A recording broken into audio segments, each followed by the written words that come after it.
The question is, are the conditions in Wyoming's Basin more favourable for hiking in June as a flip or in August when most nobos and sobos will hit it?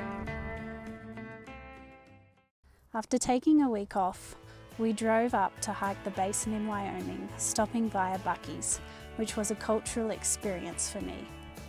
A gas station the size of a supermarket with 200 odd pumps. Mind blown. It was then on to Lander, which was a cool little town.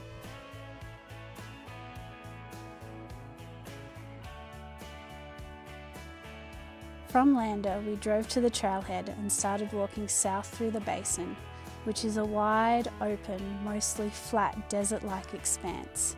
And more importantly for us, one of the few sections of trail with no snow apart from New Mexico. The trail started well. Within a few miles we walked through South Pass City, which was a cute little historic mining town. But then after that, the scenery rarely changed and can become monotonous for some. And that doesn't change whether you hike it in June or August. Hey Seven, how's it going? Back on trail! Back on trail! What's your favourite thing about the Basin?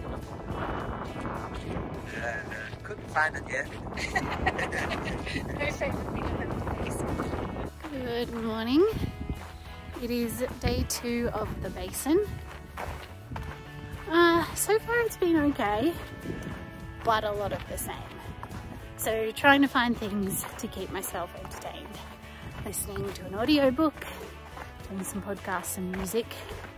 But let's see what else I can find throughout the day to entertain myself. Who knows? Where the Basin does shine in June over August is the ample water sources, where some of the smaller ones can dry up in August.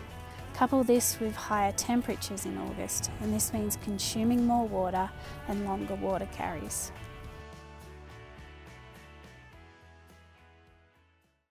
The Basin was part of the original route of the Oregon and California trails, along with the Pony Express route as people moved to the west. It was cool to learn a bit about that history. What wasn't cool was the wind, which is slightly worse in June than August, but only slightly. Hike the Basin, they said.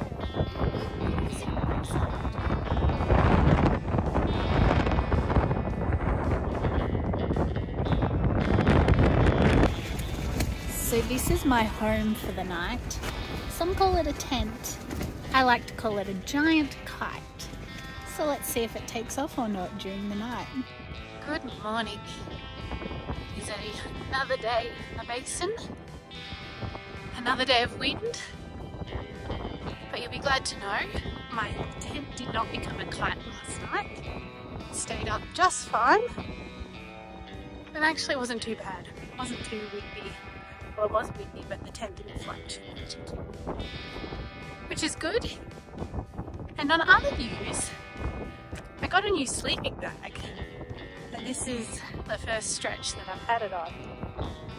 And while I had the week off as well, in Colorado Springs, my friend's house, I swapped out my sleeping pad for their old sleeping pad. My sleeping pad had an R value of 3.2. Their old one has an R value of 7 point something, which means less heat from the ground, less cold from the ground comes through. Positive and warm nights. Admittedly, it has not been cold at night thus far, but still, it is lovely to be in a little tropical sauna overnight in a tent. I'm enjoying that.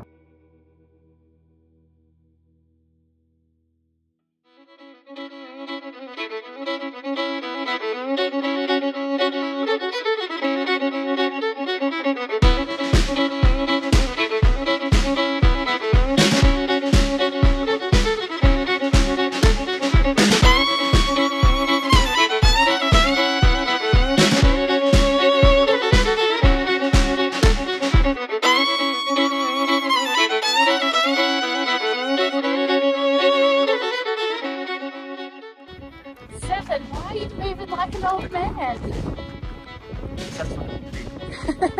For the video! Ah! So yesterday I hitched into town with Seven, whose feet were hurting. I wasn't going to, and then I was like, who am I kidding? It's windy. I love a good motel room. I'm not going to complain about being out of a room for the night. So now I am currently hiking back out of Rollins to get some of those missed miles, but also loaded up with some Gatorade and chips. Because apparently one of our other friends who's on his way into town today has shin splints, so I thought may as well do some trail magic with a light pack because stuff's back at the motel. Take some Gatorade and some chips and stuff out to him as I hike out, and should hopefully cross paths and then walk back into town with him as well. So that's my plan for today. I initially didn't think much of Rollins, but I ended up really liking it. It was spread out, but downtown ended up having everything a hiker needs, and the tourism board had put a lot of effort into making the city attractive. 4.5 puffy jackets out of 5.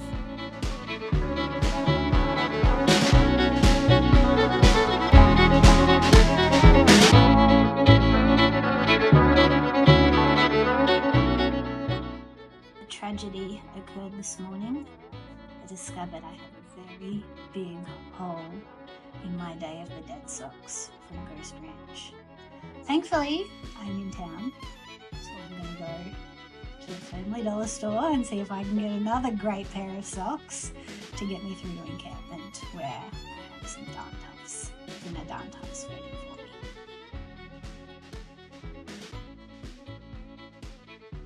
Before hiking out of Rollins for the Basin Part 2, I took a tour of the old Wyoming State Penitentiary, which I really enjoyed.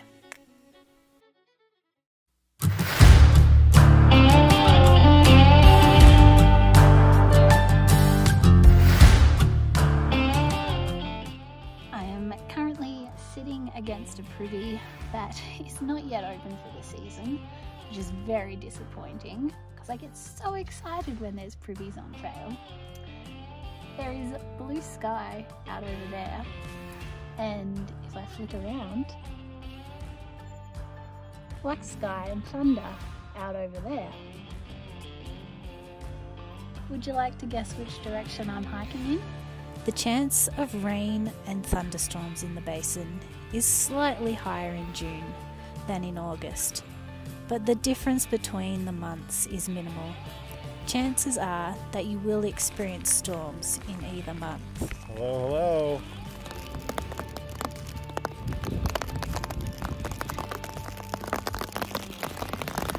Feels like the storm clouds are always in the direction that I'm heading in.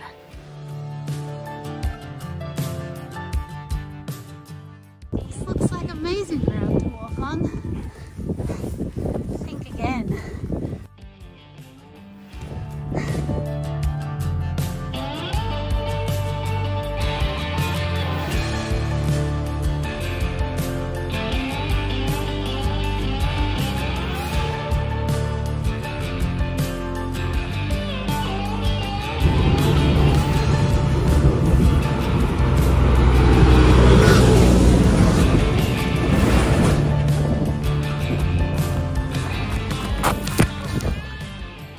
I have no idea what I tripped over, but I did make a semi-truck stop to make sure that I was okay.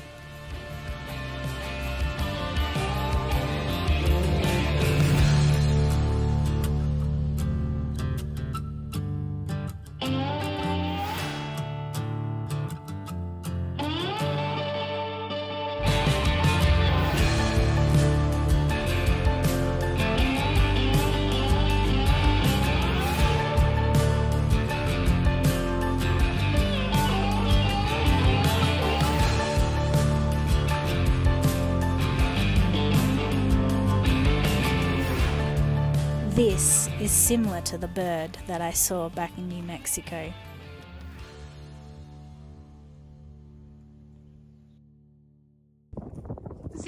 is the trail.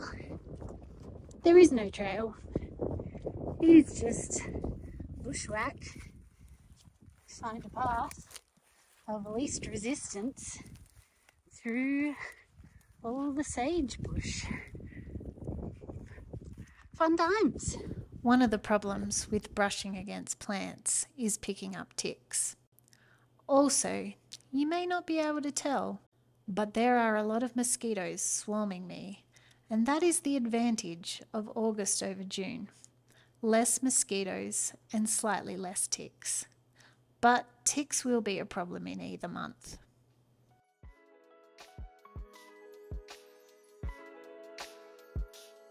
Good morning. Out of the basin and back into snow. It's only 12 miles to Battle Pass, where we can hitch into encampment.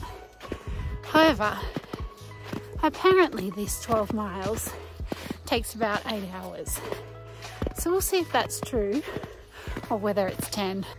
So I have a new plan, because much of the trail is like this, except worse. And it's just too easy to slip down there and into a tree.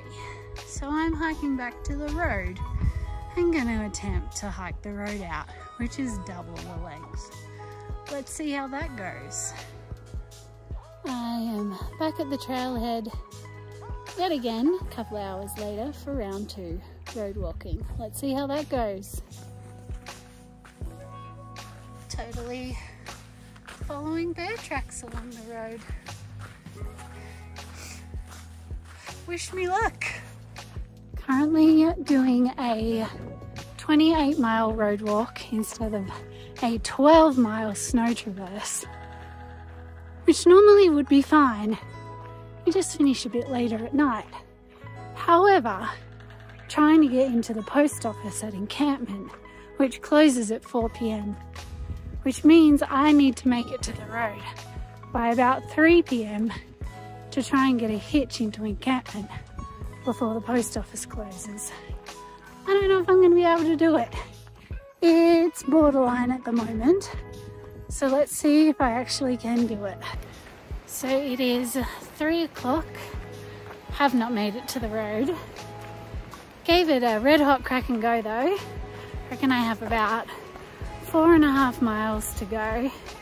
However, it's all good because the post office in encampment thankfully let my friends pick up the packages. I just had to text them through a copy of my ID, which is absolutely wonderful. So now I'm off to do the last 4.5 miles, which are all uphill. Who makes the out to a road uphill? There is another casualty. Turns out Dollar General socks also do not last. Thankfully I have a pair of darn puffs waiting for me in encampment. Made it down to the road and now waiting for a hitch on a very full-on road. What do you do when it's pouring with rain and nobody wants to pick you up? Probably because you look like a drowned rat. You walk back up the road to where there's a trailer and some trucks and just sit underneath one of the trailers. It's been positively delightful.